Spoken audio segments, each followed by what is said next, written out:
God aften og velkommen til det her webinar, som egentlig skulle have været sendt live, og I sad nogle stykker derude og ventede. Vores teknik drillede, så nu har vi lavet en anden løsning, hvor vi filmer det, som det ville have set ud. Det har været live, og så får I det bare med lidt forsinkelse, og det håber vi, I overlever. Informationerne bliver nøjagtigt det samme.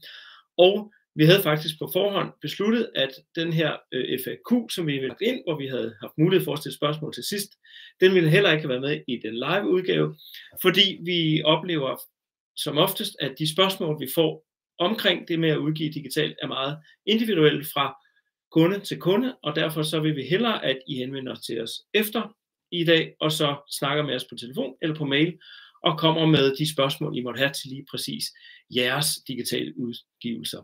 Så god fornøjelse og velkommen til aftens webinar om digital produktion og udgivelse fra et sted, fra streamingportalen. Jeg hedder Michael Strøm Eriksen, og jeg har arbejdet med forfattere på den ene eller anden måde ved at udgive bøger uden om de traditionelle forlag siden midten af 00'erne. Og i 2005 så var jeg med til at stifte noget, der hedder Skriveværkstedet, og det er faktisk også dem, der står bag streamingportalen. I det her setup med Skriveværkstedet har vi så udviklet streamingportalen sammen med en kollega, der hedder Christian Toldam, og det gjorde vi, fordi der var et behov for mange af de forfattere og kunder, vi havde, at de havde problemer med at synes, det var besværligt. Det var en jungle, hver gang man skulle udgive e-bøger eller lydbøger. Især det her med at komme ud på de forskellige streamingtjenester, som Mofibo, Saxo Premium og hvad de ellers hedder, de forskellige streamingtjenester. Hvis man er en forfatter med sine egne udgivelser, et lille forlag, hvor man kun udgiver sine egne ting, så støtter man som oftest panden mod en mur ved, at streamingtjenesterne, selvom de jo gerne vil have rigtig meget content, og de vil have rigtig mange forskellige titler at tilbyde deres kunder, så har de også lidt udfordringer med at tage de helt små aktører ind, fordi så får de selv mange at skal afregne med. Så derfor så tænkte vi, at det kunne være en idé, at vi er en paraply, og så sørger vi gennem streamingportalen for, at I som forfatter og forlag ved at lave en aftale med os, kommer ud simpelthen på alle platforme på én gang. Og det er hele ideen omkring streamingportalen. Så det kommer jeg til at fortælle rigtig meget mere om. Det var bare den korte baggrund. Som I kan se på skærmen, så er aftens program også, at vi skal snakke lidt om selve udviklingen af markedet for digitale bøger i Danmark, eller jeg skal snakke lidt om det. Så fortæller jeg om lydbogens udvikling og udbredelse, og hvordan du kommer til at udgive en lydbog. Der er forskellige muligheder, vi kommer til at kigge på. Den anden del af det at udgive digitalt, det er at udgive e-bøger.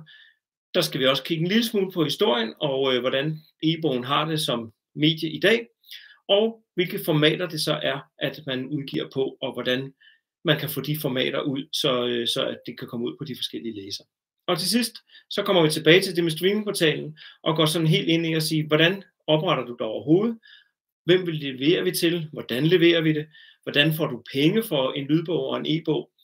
Og til sidst så runder vi af, og så som sagt, hvad I sidder med af spørgsmål derude, kontakt os efterfølgende i morgen, de næste par dage, så tager vi en snak om lige præcis jeres personlige ting.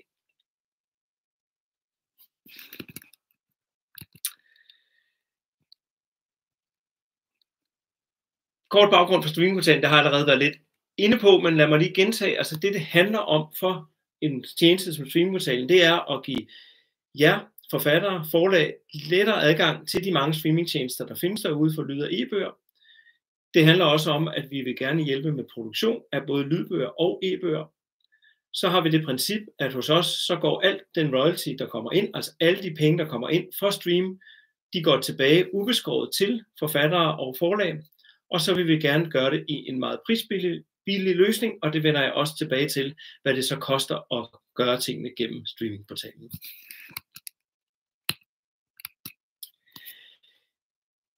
Jeg vil starte med at snakke lidt om hele udviklingen af markedet for digitale bøger i Danmark. Da e-bogen for alvor begyndte at dukke op for 14-15 år siden, sådan for alvor blev et medie, så var der mange, der spåede, at fordi der nu kom den elektroniske bog, så vil den trykte bog snarligt have en snarlig død, altså simpelthen forsvinde som noget vi har. Altså lidt ligesom vi har set mange både magasiner, blade og især måske trykte aviser efterhånden kun komme som noget, der er digitalt. Sådan er det jo ikke helt gået for trykte bøger. De lever i bedste velgående, og der udkommer flere trykte bøger end nogensinde før. Så man kan ikke sige, at den trykte bog som medie er forsvundet, og det ser heller ikke ud til, at den sådan lige forsvinder med det første. Men e-bøgerne, de kom alligevel, og i starten så solgte man en e-bog som på lige fod med en trykt bog. Og det vil sige, at hvis man ville læse en e-bog, så gik man faktisk ind på nettet og købte en e-bog, typisk en pdf-fil dengang, og så ejede man e-bogen som en fil på sin computer og kunne læse den der. Bag mig, så er der en artikel, som Politiken bragte tilbage i 2011, at e-bøgerne kommer som en flodbølge. Og det begyndte de også på, men man kan sige, det var jo meget en konkurrent til den trykte bog, fordi dengang skulle man vælge, ved at købe den trykte bog, eller ved at købe den som e-bog, og så have den på min skærm. Typisk så kostede en e-bog som fil det halve af, hvad en trykbog kostede. Det vil sige, hvis man skulle købe en roman til 300 kroner, så kunne man købe e-bogen for 150 kroner, og så havde man den så som fil på sin computer.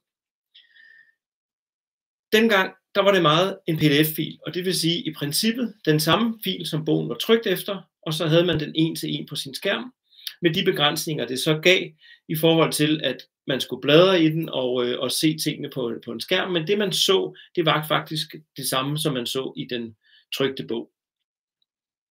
Men der gik ikke ret mange år her siden 2010-2011, før at e-bogen, det der med at læse e-bøger, det fik en helt ny måde altså at gøre det på. Fordi i takt med, at vi blev vendt til at se film på Netflix, vi blev vendt til at høre musik på Spotify, altså streamingtjenester, så og der køber man jo heller ikke indholdet. Altså vi holdt jo op med at købe CD'er, vi holdt op med at købe DVD'er, men vi streamede film og musik på nettet og i streamingtjenester.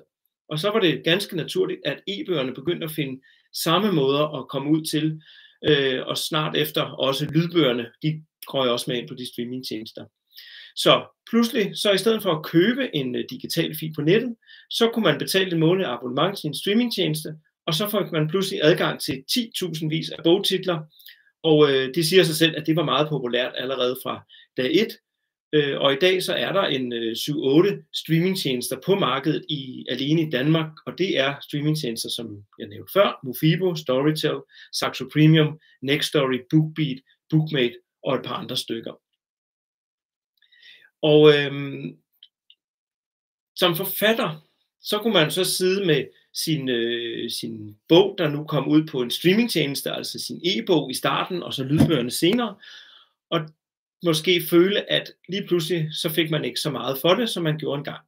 Når man solgte sin trykte bog, når man sælger sin trykte bog, så er der en vis fortjeneste i det, og det var der også ved at sælge en elektronisk fil på nettet. Der får man et beløb, som er det, at kunden har betalt, og hvis de har betalt 1.500 kroner, så var der en pæn sum tilbage til forfatter og forlag. Da man begyndte at få streaming ud, og det har man jo nok været klar over også omkring musik, der har været en del debat om, at pludselig så får kunstnerne ikke ret meget for per stream, og det er selvfølgelig på samme måde, det er med e-bøger og lydbøger. Så man får noget mindre, når tingene bliver streamet. Til gengæld, så er det jo et andet marked, altså markedet er meget bredere.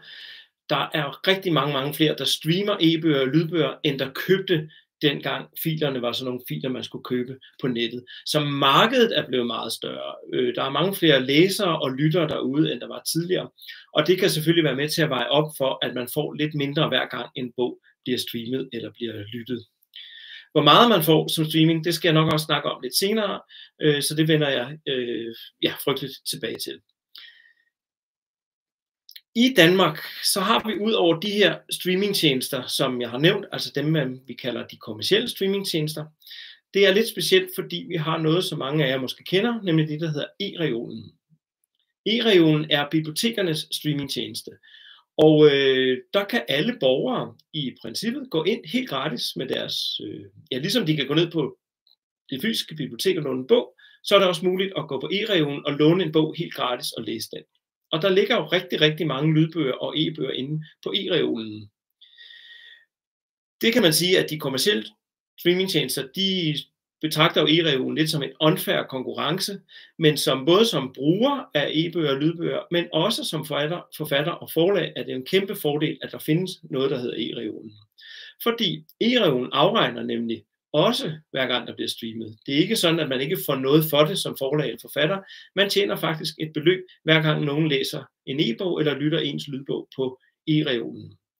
Og det er jo fantastisk, at man kan nå helt gratis, altså ud og sige til alle, I kan lytte min lydbog helt gratis på e-reolen, eller I kan læse den som e-bog, og så stadigvæk få penge, altså få en streamingafgift for det hver gang det sker. Så som forfatter og forlag skal vi være rigtig glade for, at der findes en tjeneste, der hedder e-reolen i Danmark.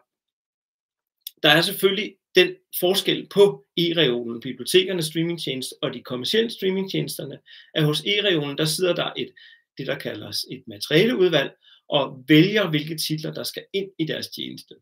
De kommercielle streamingtjenester har ikke den på en måde et udvalg. De tager alt det ind, der kommer. Altså hvis man lægger en bog op og beder Mofibo eller Staxos Premium om at tage bogen, så tager de den også ind.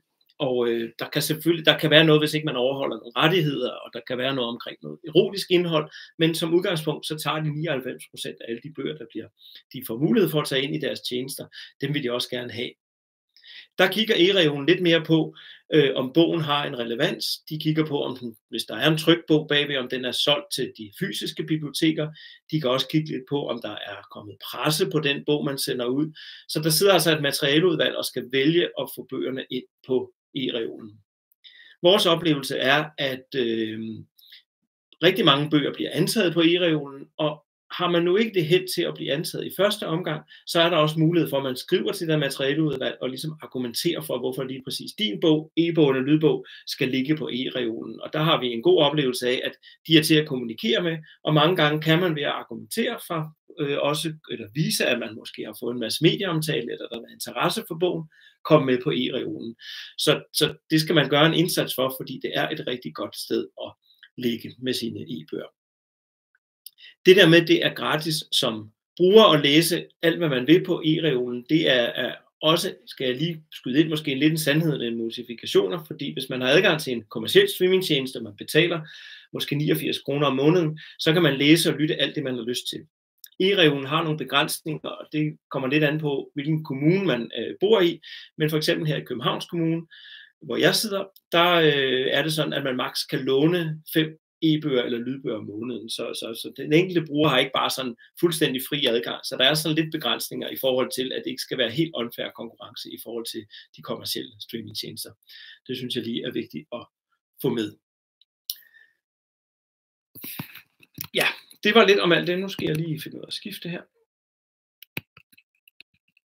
til at snakke lidt mere om lydbøger.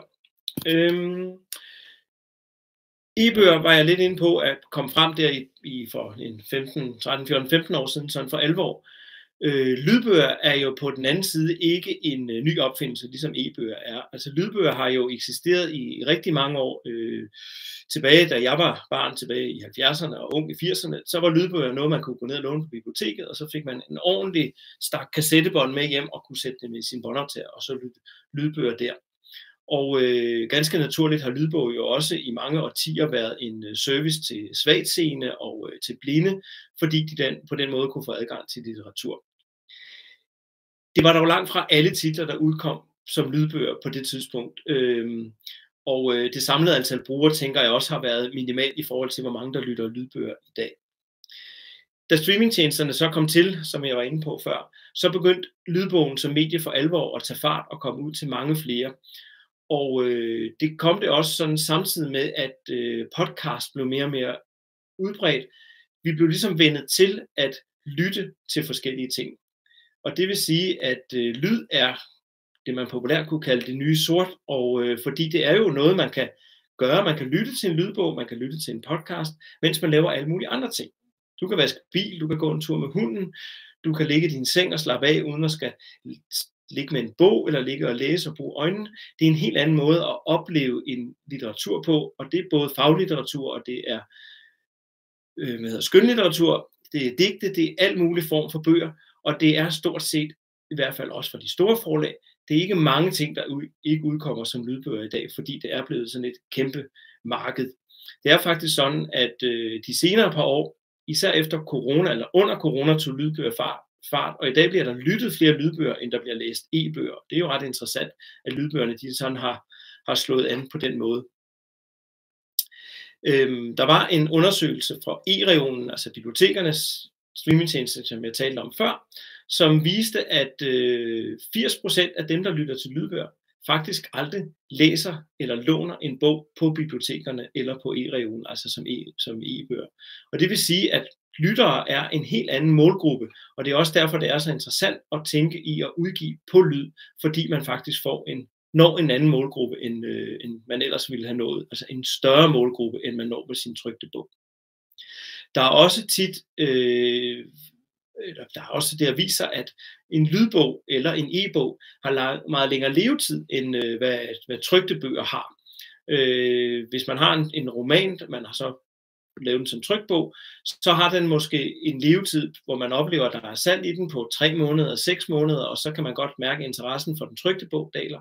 Mens lydbogen, den måske bliver ved med at blive streamet i måneder og i år efter den er udkommet. Så der er ret meget længere levetid, sådan generelt set på de digitale udgaver af ens bøger. Så det er også en grund til at begynde at tænke det digitale univers ind i, når I udgiver bøger. Hvordan får du så din bog gjort til en lydbog? Det er det næste, jeg vil komme lidt ind på. Og der er i princippet 2 muligheder. Enten så kan du selv læse din lydbog ind, eller så kan du få en professionel indlæser til at indlæse den. Og hvis jeg starter med at snakke lidt om det her med at læse din bog ind selv, der kan det godt være, at du sidder og tænker som forfatter, jamen kan jeg finde ud af det? Det er ikke alle forfattere, der har, kan man sige, det der skal til i forhold til stemme, i forhold til tålmodighed, i forhold til måske teknisk kunde, uden at nedgøre nogen, men det er måske ikke alle, der har modet på selv at begynde at sidde og indlæse en hel bog. Men det er i hvert fald en overvejelse, der er værd at gøre, og vi ser, at der er flere og flere forfattere, som vælger den mulighed selv at indlæse deres ting, fordi det også har nogle fordele. Blandt andet så er det jo med til at give en vis form for autenticitet og en vis form for troværdighed, hvis det er forfatteren selv, der fortæller en fortælling. Især måske, hvis man har med livshistorier eller med faglitterært stof at gøre, så kan der være enorm troværdighed i, at det er forfatteren selv, der har indlæst det. Her hvor jeg sidder i dag bag mig, kan I se, at der er sådan lidt lydbogs vibe, og det er simpelthen fordi, jeg sidder i det studie, som streamingportalen har i København, altså lydbogsstudie, som ligger på Nørrebro i København. Det har vi simpelthen lavet til, at her, der kan forfattere selv komme og indlæse deres egne ting. Der kan selvfølgelig også komme professionelle og indtale her, men studiet er altså som tænkt til, at det her er et studie til forfatterne selv, til at indlæse lydbøger, og det har vi etableret netop fordi, at vi ser, at der er flere og flere forfattere, der går den vej. Og det er ikke kun forfattere, som udgiver selv eller på egne forlag. Det er også de større forlag, som har begyndt at sige de store forfattere og bede dem om at være med til at indtale, fordi der er noget mere autenticitet i at indtale selv. Men som jeg var inde på før, det er jo ikke sikkert, at man har det, der skal til, fordi en lydbog har også en vis, dem der lytter har sådan en vis kvalitetskrav til, at de er vant til at lytte lydbøger oftest, og de er også har måske deres favoritter inden for stemmer og alt muligt andet, så det skal også gøres på med nogle visse hvad kan man sige, kvalitative krav til det. Så det vi kan gøre typisk, det er at sige, hvis du har lyst til at prøve dig af som lydbogsindlæser, så beder vi dig om at læse et kapitel eller et par sider op fra din lydbog, bare på din telefon, og sende os en lydfil, og så vil vi prøve at vurdere den så neutralt som vi kan, og det er at sige, vil du kunne fungere som lydbogsindlæser til dine egne ting. Og vi er ærlige omkring tingene, fordi hvis vi tænker, at det der, det går ikke af en eller anden grund, det vil lytteren alligevel sådan slukke for, eller måske ikke synes, det var behageligt at lytte til, så vil det være at gøre en bjørntjeneste at sige, du skal bare komme og indtage din egen lydbog. Så vi prøver ligesom at teste dig af, og det vil vi rigtig gerne gøre, og det koster som ikke noget at få testet sin stemme af. Så en opfordring til, hvis du har lyst til at tænke, det kunne da godt være, at jeg kunne læse min egen bog ind, send os en lydstop, og så prøver vi at vurdere det, og det er både os, der sidder på streamingportalen, men vi har også nogle andre, der prøver ligesom at sige, hvordan lyder det her i dine ører? Vil det være en lydbog, du havde lyst til at lytte til med den her stemme? Hvis du så har modet på, eller evnerne til, og gerne vil indtage din egen lydbog, så kan du komme her i studiet, hvor jeg sidder i dag. Det er i København. Det er den ene måde. Eller hvis du ser på billedet ved siden af, her, der ser du sådan en masse ledninger og en lille kasse. Det er en udstyrspakke til indlæsning derhjemme, for det er nemlig også en mulighed. Vi har noget udstyr, vi kan sende hjem til dig, som du kan sidde derhjemme, du kan sidde i dit sommerhus, du kan sidde i din bil, du kan sidde et sted, hvor der i hvert fald bare er en lille smule ro omkring dig, og indlæse det på et professionelt udstyr, hvor lyden ikke bliver forringet, eller bliver fyldt med rumklang, eller på anden måde bliver dårligere, end hvis du sad her i studiet. Selvfølgelig skal du ikke have en børnehave lige uden for døren, eller en hund, der står og gør hele tiden, men de fleste vil kunne sidde derhjemme i deres egen stue, i fred og ro, hvor der er ikke andre i huset, og indtale deres lydbog på et udstyr, vi kan sende hjem. Det er ikke særlig svært at bruge. Man bliver selvfølgelig instrueret i at bruge udstyret. Jeg skal selvfølgelig sige, at det udstyr, der bliver sendt hjem, det er faktisk det samme, vi har her i studiet i København. Det er nemt at bruge. Man får en vejledning i, hvordan man bruger det, og man har god tid til at indlæse.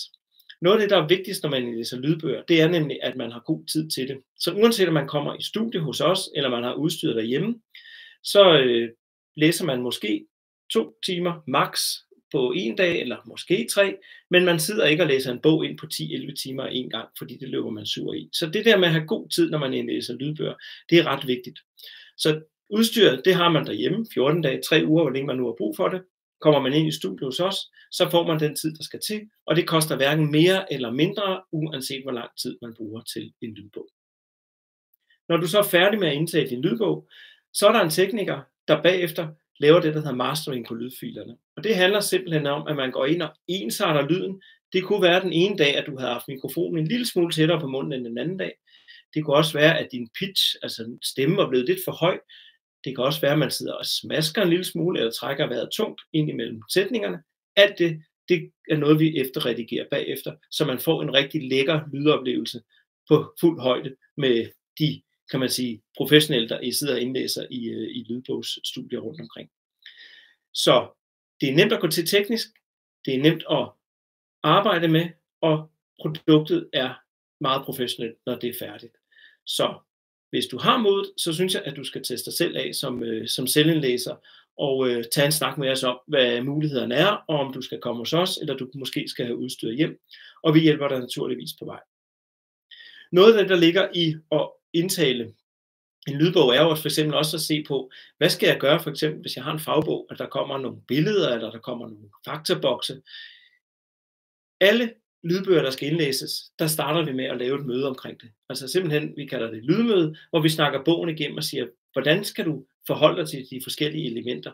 Det kan også være, hvordan du læser dialoger op i en skønlitterær roman, eller det kan være, hvordan du starter lydbogen, hvordan du afslutter den, forskellige ting. Så det, der er inkluderet i, når man indlæser selv hos os, det er selvfølgelig også en vejledning i, hvordan skal du rent praktisk skrive dit manuskript an, så det bliver en lydbog. I en fagbog, der vil man måske se bort fra nogle elementer. Det kan også være, hvis der er billeder i en erindringsbog, at de billeder skal man måske beskrive, eller man skal måske helt udlade dem. Alt det snakker vi om fra den enkelte bog, eller fra bog til bog, hvad der er smartest at gøre. Priser for selvindlæsning, det er sådan for os også sådan ret lige til. Det koster 7.500 kroner, inklusiv moms, inklusiv lydmødet, jeg snakker om, inklusiv efterbehandling, inklusiv leje af udstyret, inklusiv tid i lydstudiet, det hele. Der kører vi en fast pris på det. Hvis vi så går videre til, at selvindlæsning måske ikke lige var den vej, du gerne vil gå, så er den anden mulighed selvfølgelig at bruge en professionel indlæser. Der samarbejder vi med forskellige lydstudier, som har en masse professionelle indlæsere tilknyttet. Det er typisk skuespillere eller andre, der er vant til at bruge deres stemme. Det kan være folk, der arbejder med radio eller på anden måde speaker. Ting, som simpelthen arbejder med at stemme. Og hvis man skal have en professionel indlæser til at indlæse, så vil det typisk være sådan, at man får nogle stemmeprøver tilsendt, og så kan man have mulighed for at lytte til forskellige former for stemmer, og så vælge den, man synes, der passer bedst til ens egen bog, og til at formidle det budskab, man nu engang har. Om det så skal være en mand, eller en kvinde, eller en ung, eller gammel, der er simpelthen noget for enhver, eller et hver øre, i de her stemmer, man får tilsendt. Prisen for at få indtalt en bog af en professionel, det svinger meget alt efter den stemme, man så vælger. Typisk er det sådan, at en professionel indlæser får en timepris per indlæst time bogen er. Det vil sige, at hvis den færdige lydbog ender med at vare 10 timer, så skal de have 10 gange den timepris, der nu er. En timepris for en professionel indlæser starter typisk fra omkring en 1100, 1200, 1250 kroner per indlæst time, og så helt op til de allerdyreste og mest kendte, som Iben Hjejle, hun tager omkring 5.000 per indlæst time. Så det kommer helt an på den stemme, man har lyst til at bruge, hvad det koster at få en professionel til at indlæse det. Ligesom med den, hvis du er selvindlæser, så ender det ud med, at du har et produkt, altså en færdig lydbog, der er også efterbehandlet og helt klar til at udgive på streamingtjenesterne og de andre kanaler i regionen osv. Så der er ikke noget med, at du selv bagefter skal tænke, hvordan kommer jeg så videre til det. Man får selvfølgelig en færdig lydbog ud af det, som er helt klar til udgivelse, hvor der også er lagt data ind. Altså typisk så ligger forsiden også inde i lydbogen og alle de der ting. Det ligger med i, uanset hvilken model du vælger i forhold til at udgive lydbøger. Ja, det var om lyd. Så lad os gå videre til, eller lidt tilbage til e-bogen. Nu var jeg jo lidt inde på, at det var e-bogen, der startede alt det her, også med digital udgivelse, eller hvem som satte fart på det, og streamingtjenester, der tog til sig som en mulighed for at udgive noget digitalt, som folk gerne vil streame. I starten, der var en e-bog, det har jeg også nævnt, en pdf-fil, altså var i virkeligheden den trykte fil, altså trykfilen, som man så fik at kunne læse i. Men det gav nogle begrænsninger, så derfor er en e-bog i dag ændret til at være som standard et andet format, nemlig noget, der hedder en e-pub. E-pub er ligesom det gængse format for e-bøger i hele verden, og det vil sige altså i alle lande og på alle streamingtjenester, så er det e-pub'en, man ligesom kigger ind i, og det er den type fil, som alle streamingtjenester, de ligesom anerkender, og alle andre steder, hvor e-bøger er tilgængelige. Det kan også være en e-bogslæser, og det er noget, man kan se på sin telefon og alle mulige andre steder. Men en e-pub, som der også står på skærmen, er ikke bare en e-pub-fil. Og uden at jeg skal gå alt for meget ned i det tekniske omkring det, jeg kommer lidt tilbage til på, hvordan man så når frem til de her e-pub-filer, men jeg synes lige, jeg skylder at fortælle bare en lille smule om de her 2 forskellige formater af filer, som en e-pub-fil kan være. Der findes nemlig noget, der hedder en reflowable layout, og så findes der det, der hedder fixed layout. Og det vil jeg fortælle bare ganske kort om de 2 muligheder. Og igen, når vi når til lige præcis dine bøger og den snak, du har med os, hvis vi skal være med indover og finde ud af, hvilken type, der passer bedst til din bog, så tager vi en snak ud fra lige præcis dit manuskript eller din bog. Men reflowable layout, for lige at starte med det er et layout, som tilpasser sig bogens indhold. Det passer rigtig, rigtig godt til tekstbøger, typisk romaner eller bøger, som er primært båret af tekst, hvor der måske kun er enkle billeder eller enkle illustrationer med. Fordelen ved et reflowable format, det er, at det er læseren, altså brugeren, der sidder ude i den anden ende, som på sin skærm, sin telefon, sin tablet, sin computer, bestemmer, hvordan teksten skal se ud for vedkommende. Det vil sige, at man bestemmer selv baggrundsfarven, man bestemmer selv skrifttypen, man bestemmer selv, om teksten skal være løs højrekant eller lige højrekant, man bestemmer selv størrelsen på skriften. Så det er ikke noget, du som i den trykte bog, der er det jo dig eller forlaget, der har bestemt, hvilken skrifttype og hvordan teksten skal stå, hvor stor linjeafstanden skal være osv. Her der er det altså fuldstændig op til brugeren at bestemme, hvordan skal min tekst se ud. På skærmen foran dig, der kan du se 3 eksempler på den samme tekst i 3 forskellige visninger i den samme e-bogs, samme streamingtjeneste, som har muligheden, hvor der er valgt en sort baggrund, der er valgt en hvid baggrund, der er valgt forskellige skrifttyper og forskellige skriftstørrelser. Og det vil sige, det er altså mig som læser, der har bestemt, hvordan jeg har lyst til at læse den her bog. Det betyder også, at en e-bog, den kan jo svinge fra, hvis man har den helt lille skrifttype til at vare måske 300 sider, til hvis man tager den helt store, så var den 8.000 sider, men det er jo sådan set lige meget, fordi mængden af teksten er den samme, og det er jo op til læseren selv, hvor stor eller hvor lille skriften skal være. Det ville være fantastisk, hvis alle bøger kunne laves som reflowable layout, fordi det giver læseren den frihed til at tilpasse den skærm, de nu engang sidder med. Men desværre så er det ikke alle bøger, der primært består af tekst. Så derfor så er der også et andet format af EPUB-filer, og det er det, der hedder fixed layout. Fixed layout, det er nemlig det bedste til bøger, hvor der er mange billeder i, eller anden grafik. Det kan være kogebøger, det kan være fagbøger, det kan være børnebilledbøger, som ligesom med dengang man læste en e-bog som en pdf, viser bogen på skærmen som den selv udgave. Det har så nogle fordele. Det er, at det er dig som afsender, der bestemmer, hvordan læseren skal se det, altså ligesom du gør i den trykte bog. Til gengæld så giver det nogle bagdele, fordi at læseren så kan have svært ved, især på små skærme, at se præcis, hvad der foregår, uden at skal sidde og zoome ind. Igen har jeg taget et eksempel fra en fagbog, hvor der er en illustration og en tekstboks, og hvis man ligesom skal se den der illustration rigtigt, så skal man faktisk zoome ind og ud, og det vil sige, at det er lidt mere besværligt at sidde og læse en fix layout, især på en telefon. Det går lidt nemmere på en tablet eller på en computer, der vil det som regel fungere rigtig godt med fix layout. Grunden til, at man ikke bare, kan man sige, lægger det over i en reflowable, det er, at så vil de her billeder kunne flyde rundt, og man kunne ikke ligesom garantere, at de ligger præcis de steder eller illustrationer, som man gerne vil have det som læser. Det kan man sørge for i et fix layout, så derfor er der altså de to muligheder at vælge imellem, når man skal vælge, hvilken e-pub man skal have gang i. Men nok om alt det tekniske. Igen, vi hjælper gerne til at kigge på, om det er den ene eller den anden version, der passer bedst til dit. Nu vil jeg vende tilbage til vores platform, altså til selve streamingportalen, fordi nu har vi fået kigget på, at du kan lave en lydbog, og hvordan du kan lave en e-bog. Nej, undskyld, jeg skylder faktisk om e-bøgerne og sige lidt om, hvem der så kan hjælpe med at producere de her e-pub-filer. Jeg går lige et skridt tilbage, bare for undskyld. Typisk så vil det være den grafiker, som har sat din bog. Altså hvis du har en grafiker til at sætte din fysiske bog op til tryk, og du har i det hele taget har lavet en trykt bog og udgivet den, så vil det være grafikeren, der også kan lave din e-bog. Det er bare ikke alle grafikere, der er gode til både at lave trykte bøger, som også ved, hvordan man laver e-pub-filer. Så har du udfordringer med det, så er det noget af det, vi rigtig gerne hjælper med, og typisk vil vi så kunne modtage filerne fra din grafiker, og så der være med til at hjælpe dig med at omdanne dem til enten den ene eller det andet format i e-pub.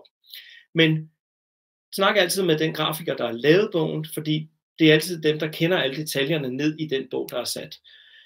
Det kan også godt være, at du slet ikke har haft en grafiker indover. Det kan være, at du sidder bare med et Word-dokument og gerne vil lave det om til en e-pub-fil, og så kun udgive det som e-bog, men måske ikke en trykbog, så den slet ikke skal layoutes som trykbog. Og hvis det er et Word-dokument, man så har og skal begynde at lave e-bog ud fra, så er det selvfølgelig også en mulighed.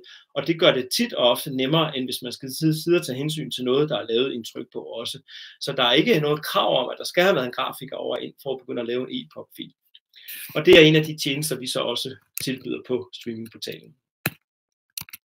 Nu kan jeg gå videre til selve platformen streamingportalen. I bund og grund så handler streamingportalen, som jeg sagde, om at via et sted kommer dine e-bøger, lydbøger ud til alle streamingtjenester. Det er ligesom det, der er hele tanken bag streamingportalen. I Danmark havde vi de der 7-8 streamingtjenester, som jeg nævnte før. Det er lige nu Mofibo Storytel, det er Saxo Premium, det er Nextory, BookBeat, Bookmate, og så har Bog og ID en lydbogs-app. Det er dem, vi leverer til, som det ser ud nu. Vi er også i dialog med Podimo, som er begyndt at udgive ikke bare podcast, men også lydbøger. Dem vil vi også gerne forhåbentlig begynde at levere til, så vi ligesom dækker alle digitale streamingtjenester, der findes på markedet. Måden man starter det op på, det er at, jeg skal også lige nævne, skal jeg huske, at jeg nævnte før, at engang så købte man sine digitale filer. Man købte en pdf af e-bogen, eller man købte en lydbogsfil, og så havde man den og ejede den, og man betalte en vis pris for. I dag streamer de fleste, men det betyder ikke, at man ikke stadigvæk kan købe dine filer som en bog. Det er faktisk muligt, for eksempel på Bog og ID's hjemmeside, at købe en e-bog stadigvæk. Så via streamingportalen, så kommer bøgerne altså ikke kun ud på streamingtjenesterne, men de kommer også ud på de salgssteder, der stadig er tilbage. Jeg vil skyde på, at 95% af alle de lydbøger og e-bøger, der bliver læst og lyttet til, det foregår via streaming, enten på eReolen eller i kommercielle streamingtjenester, men der sker altså stadigvæk nogle få salg stadigvæk, og de salgssteder, der er, dem leverer vi også lydbøger og e-bøgerne ud til, så du kommer også ud den vej der. Det var lige vigtigt at få det med. Og så leverer vi så også til eReolen, men det vender jeg lige tilbage til om et øjeblik. Selve platformen for at komme i gang, det gør vi via et abonnement. Streamingportalen er en abonnementsservice, hvor du som forlag, udgiver og forfatter betaler et månedligt abonnement til os, og så sørger vi for alt det bagvedliggende, alle aftalerne med streamingtjenesterne, aftalerne med distributøren, altså dem, der rent teknisk sørger for, at filerne kan komme ud til brugerne. Vi sørger for aftalerne med eReolen. Alt det, der ligger bag omkring, det skal du slet ikke tænke på. Det er noget, du sørger for via vores abonnement.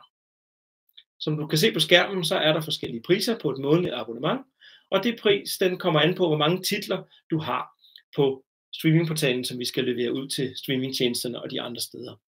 Op til 5 titler, så koster det 29 kroner per måned. Op til 10 titler koster det 39 kroner. Op til 25 titler koster det 49 kroner om måneden. Og her skal jeg lige sige, at en titel, det er en bog.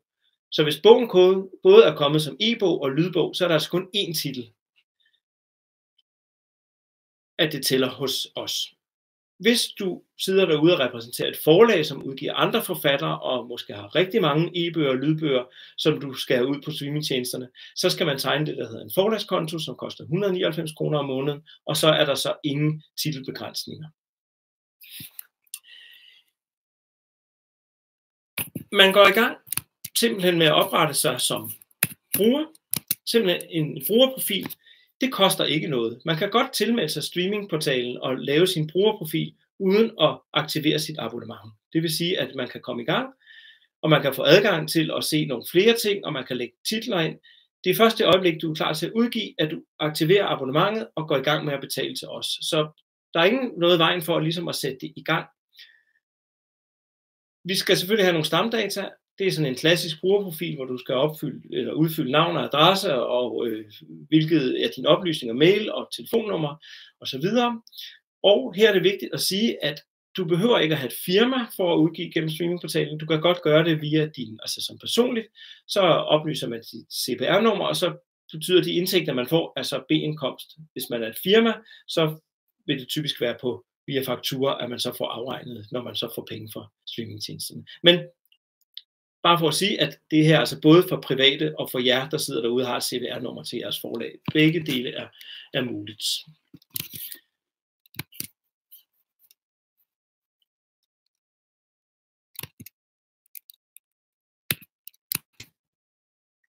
Vi starter med at skal oprette titlerne. Jeg kommer ikke til at gennemgå slavisk alle billederne. Det er bare for at vise hele flowet inde på streamingportalen. Men titlerne skal oprettes en for en, altså en bogtitel, så skal du ind og udfylde, hvad er det for en titel, jeg gerne vil have ud. Du skal uploade filerne, altså e-bogen, den færdige e-bog og færdige lydbog til os, og så skal du udfylde nogle forskellige, det vi kalder metadata om bogen. Det er sådan noget som bogens titel, det er bogens bagsidetekst, det er forsidebilledet, det er forfatterens navn, hvis der er en redaktør, det er hvilken kategori bogen, altså hvilket tema bogen har, og forskellige andre informationer, som så streamingtjenesterne så sidenhen tager og viser i deres forskellige platforme og i deres apps. Igen, det foregår kun et sted. Vi skal nok sørge for, at det kommer ud til alle de forskellige. Når du så har lagt titler ind, så kan du via din streamkonto altid gå ind og se, hvilke titler du har aktive. Du kan også foretage mindre rettelser inde på din platform, og du kan også sige til os, at forskellige titler en bestemt titel skal ikke leveres til en bestemt streamingtjeneste og forskellige andre ting. Så du kan simpelthen følge med herinde i, hvilke titler du har, og hvordan de ligesom tager sig ud i forhold til at de oplysninger, du har givet os om titlerne. Bag ved alt det her, der ligger nogen, der skal levere de fysiske titler. Det er faktisk ikke os, streamingportalen, der leverer titlerne videre ud til streamingtjenesterne. Igen, du behøver ikke at gå ind i al teknikken omkring, hvordan det foregår, men bare for ligesom at forklare dig flowet i det. Så samarbejder vi med den distributør, der hedder Publishon. Publishon er faktisk det eneste firma herhjemme, der leverer ud til de forskellige kanaler. Og vi sørger selvfølgelig for, at du får en konto hos Publishon, som så sørger for, at de her filer kommer ud til de forskellige brugere. Det kan også være, at du sidder derude og forfatter eller forlag og allerede har en konto hos Publishon. Så bruger vi selvfølgelig den, og så kobler vi streamingtjenesterne til din nuværende Publishon-konto. Igen, alle aftaler, vi sørger for det hele, vi sørger for setup'et. Det kan også være, at du slet ikke har et forlag endnu, fordi du skal jo have ISBN-nummer til de her udgivelser. Så kan vi også hjælpe dig med at, ligesom at få, at du bliver registreret som forlag, så du kommer ind den vej. Publisheren, de leverer til e-reolen, de leverer til salgsstederne, de leverer til Bog og Idés app, og de leverer så til streamingtjenesterne via os. Der, hvor det kan blive lidt kringlet, og det vil du hurtigt sådan vente til, det er, at der er forskel på den afregning, du får. Sælger du en digital fil, er det via e-reolen, den bliver læst eller lyttet, eller er det via Bog og Idés lydbogsapp, så er det publisheren, der hver måned afregner beløbet, som du har til gode for de her læsninger og lytninger direkte til din konto. Når det gælder de kommercielle streamingtjenester, som vi jo kobler på din publisher-konto, så får du en afregning, en opgørelse fra streamingportalen en gang i kvartalet, hvor vi så skriver, hvor mange streams du har haft fra de forskellige streamingtjenester, og så får du udbetalt beløbet for os. Hele den her afregningsmodel og hvordan det foregår, får du selvfølgelig en masse mere at vide om, og kan læse en masse mere om på vores site, men bare for ligesom at sige, at der er faktisk 2 forskellige afregninger, alt efter hvem det er, der er forbrugeren ude i den anden ende. Hurtigt resumé, lige inden jeg går videre. Oprettelse som bruger, valg af abonnement, opret dine titler. Vi sørger for alle de bagvedliggende aftaler på streamingportalen. Det hele foregår et sted via os. Du skal ikke selv ind og begynde at lave aftaler med streamingtjenesterne. Du skal ikke selv lave din publisher-konto. Du skal ikke engang selv oprette et forlag, hvis du ikke allerede har det. Det hele foregår igennem os. Noget af det, vi også sørger for, det er, hvis du allerede har fået lavet e-bøger og lydbøger, altså ikke gennem os, men gennem andre, enten lydbogsstudier eller din grafiker, der har lavet e-bogen, så laver vi en validering af filerne, altså undersøger, om de opfylder de standardkrav, der er fra streamingtjenesterne og fra e-reolen og de andre. Og skulle der være en fejl på en e-bog eller en lydbog, så vil vi selvfølgelig melde tilbage til dig og bede dig om at få det rettet, så vi sørger for, at de filer også kommer ud til brugerne, at de er helt i orden, så brugerne aldrig vil opleve problemer med dem. Så valideringen ligger også i hele den her fremgangsmåde, eller det flow, der ligger i at oprette sig på streamingportalen. Et af de spørgsmål, som der oftest bliver stillet, det er, hvor meget man så får. Nu nævnte jeg før, at dengang man solgte en e-bog, der fik man noget mere ind, og i dag får man så et beløb per stream. Desværre er det ret kompliceret at begynde at sige præcis, hvad man får, fordi de forskellige streamingtjenester er alle sammen forskellige afregningsmodeller. Der kan være nogen, der afregner hver gang, at de deler en e-bog eller en lydbog op i 5 dele. Så kan det være, at der er 5 lyttere, der lytter den første del, og så siger streamingtjenesten, jamen så er der lyttet en hel e-bog, og så får du som forfatter eller forlag afregning for det. Der er andre, hvor de kigger på, hvor mange minutter er der lyttet af en lydbog. Det kan være, at der kun er lyttet 2 minutter. Jamen så får du, hvad der svarer til den hele bog, divideret ud på antal minutter. Det kan være helt ned til måske 25 øre, fordi der kun er lyttet et par minutter. Så er der andre igen, som har faste beløb. Det kan være, det skal være 80%, der er lyttet af lydbogen, og så får man for en hel lydbog. Så det er rigtig svært at sige sådan helt præcist, hvad får man per stream, fordi det er forskelligt fra gang til gang, fra streamingtjeneste til streamingtjeneste, og det er også forskel på, hvor længe lydbogen eller e-bogen er udgivet. På e-reolen, der falder det beløb, man får lidt efter, hvis den har været udgivet i 2 år, så falder beløbet lidt. Så der er rigtig mange faktorer, der spiller ind i forhold til, hvor mange penge du får for stream. Vi plejer som tommelfingerregel at sige, at man får et sted mellem 3 til 20 kroner per bog, eller per stream, per e-bog eller lydbog. Og igen, det er med forbehold, fordi der er nogen, der afregner helt ned til per minut, og der der afregner for hele bøger. Men det er den størrelsesorden, du kan forvente at få.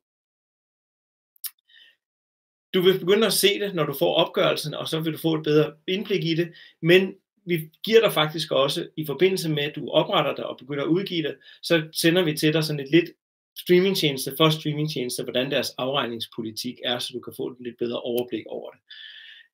Det vigtigste at sige her, som jeg også har nævnt i indledningen, det er, at al den afregning, der kommer ind, den går ubeskåret til dig som forfatter/forlag. Det vil sige, at streamingportalen beholder ikke et cut af dine titler på nogen måder. Det er ikke ligesom at udgive på et forlag, hvor du får en royalty af det beløb, der kommer ind. Her går al afregning tilbage ubeskåret, som vi får ind fra streamingtjenesterne. Vi tager ikke et cut af de penge. Og ja, så skal jeg også lige nævne, at De vilkår, der så ligger, at de enkelte streamingtjenester har, det er jo nogle standardvilkår, som vi selvfølgelig må acceptere i forhold til, altså vi har ikke indflydelse på, hvor meget eller hvor lidt de udbetaler, og hvilke afregningsmodeller de har. Det er de forskellige streamingtjenester, der helt suverænt bestemmer det, og der skal man så som bruger af dem, eller som leverandør til dem, eller forfatter og forlag, acceptere de aftaler. Nu har vi indgået dem for jer på forhånd, men det er bare for at sige, at det er standardaftalerne, vi har indgået. Vi kan ikke gå ind og begynde at forhandle og sige, at vi vil godt have lidt mere per stream for den her bog, eller lidt, fordi den streamer meget, eller lidt. Den del har vi desværre ikke indflydelse på. Jeg tror, jeg er ved at være igennem det, jeg skal sige. Det var første gang, jeg eller streamingportalen lavede webinar. Vi havde lidt problemer med teknikken til at starte med. Jeg har siddet og trykket lidt frem og tilbage på den her PowerPoint, som I har set bag ved mig. Jeg undskylder for alt, der måtte være førstegangsagtigt og forskellige ting. Jeg ved godt, man ikke skal undskylde det, man laver, fordi jeg har ikke tænkt mig at lave det om. Men jeg håber, det vigtigste var, at I fik noget ud af det, jeg har fortalt omkring, hvorfor skulle man begynde at udgive digitalt? Hvorfor har vi overhovedet streamingportalen? Hvorfor er det, vi gerne vil gøre det nemmere for dig som forfatter, både at producere dine ting, og få dem ud på de forskellige platforme, der engang ligger? Det håber jeg, du har fået et svar på. Ellers så er vi herude, og vi er der, fordi vi gerne vil hjælpe dig på vej. Så der er ikke nogen spørgsmål, der er for dumme i forhold til det. Der er ikke nogen spørgsmål, der er for små, eller for store, eller for mærkelige. Det er bare at stille dem til os og tage en snak med de forskellige projekter, du sidder med. Det kan også være, at du går bare med en tanke om at sige, jeg vil skrive et manuskript. Det skal ikke blive til en trykbog nødvendigvis. Jeg kunne prøve det af som en e-bog eller en lydbog først, og så se, om det havde succes, og så måske senere over, om det skal trykkes. Det kan også være, at du vil begynde at lege lidt med lydbogsmediet. Vi ser flere og flere, der begynder at lægge forskellige effekter ind i deres lydbøger. Det kan være lydeffekter, det kan være musik, det kan være at bruge flere stemmer i sin lydbog. Igen, spar med os omkring idéerne, så kunne det være, at man kunne opfinde en helt ny måde at lave en lydbog på, eller prøve at være lidt anderledes end dem, der kommer ind til nu. Det kan også være, at du sidder derude og laver en podcast eller noget andet, du kunne tænke dig at lave om til en lydbog. Vi er åbne for alle de der forskellige idéer. Fordi hele ideen bag streamingportalen er også, at vi vil være med på udviklingen. Vi vil gerne være med på at se, hvordan kunne vi gøre det endnu mere spændende? Hvordan kan vi komme ud med e-bøger, og måske især lydbogsmedier, som er det, der stiger stadigvæk. E-bogs forbruget er sådan lidt stagneret. Der bliver stadig læst rigtig mange e-bøger på det danske marked, men det er ikke sådan en stejl kurve, som det var engang, lige da de kom frem. Lydbøgerne er stadig den der stejle kurve, hvor der kommer flere og flere lytter til år for år, så derfor er lydbogsmediet et af de mest spændende at begynde at arbejde med, og jeg tror på, at man vil begynde at se, der er mange flere, der begynder at eksperimentere med lydbøgerne, og netop begynder at bruge de der forskellige effekter som musik og andre ting, så det kunne også være, at det kunne være den vej, du skulle gå, og det kunne være spændende for dig. Vi prøver også at se på, hvordan kan vi gøre det nemmere for dig at komme i gang, for eksempel med at indspille en lydbog. Lige om lidt her den 1. april, der lancerer vi et nyt produkt på streamingportalen, hvor du mod et abonnement kan gå ind og lave din lydbog. Så i stedet for at skal op og betale de der for eksempel 7.500 kroner for at indlæse din egen lydbog, så vil du på en abonnementsløsning få lov at indtale din lydbog, og så er den investering, sådan den hovedinvestering, ikke den helt store. Så vi prøver at se på forskellige modeller, hvordan vi kan gøre det lettere og lettere tilgængeligt og udkomme digitalt. Du kan også følge os på sociale medier. Vi har lavet en Facebook-profil, og vi har lavet et nyhedsbrev, som du selvfølgelig er velkommen til at signe op til. Og så håber vi, at vi kan lave nogle flere af de her webinarer, forhåbentlig med noget teknik, der virker lidt bedre, når vi sender live, og sende dem ud, og så snakke om måske næste gang. Vi forslag er meget velkommen til, hvad vi godt kan fortælle dig mere om, men det kunne også være, at vi har slet ikke talt om i dag, hvordan vil du så, kan man sige, gør det, altså hvordan du får nogle lyttere, og du får nogle læsere på dine digitale ting. Det kunne være, det skulle være det næste, vi kunne gå ind og snakke om, og så sige, at hvordan markedsfører jeg også tingene. Tak fordi du så med, lyttede med, kontakt os, vi er her. Tak for i dag.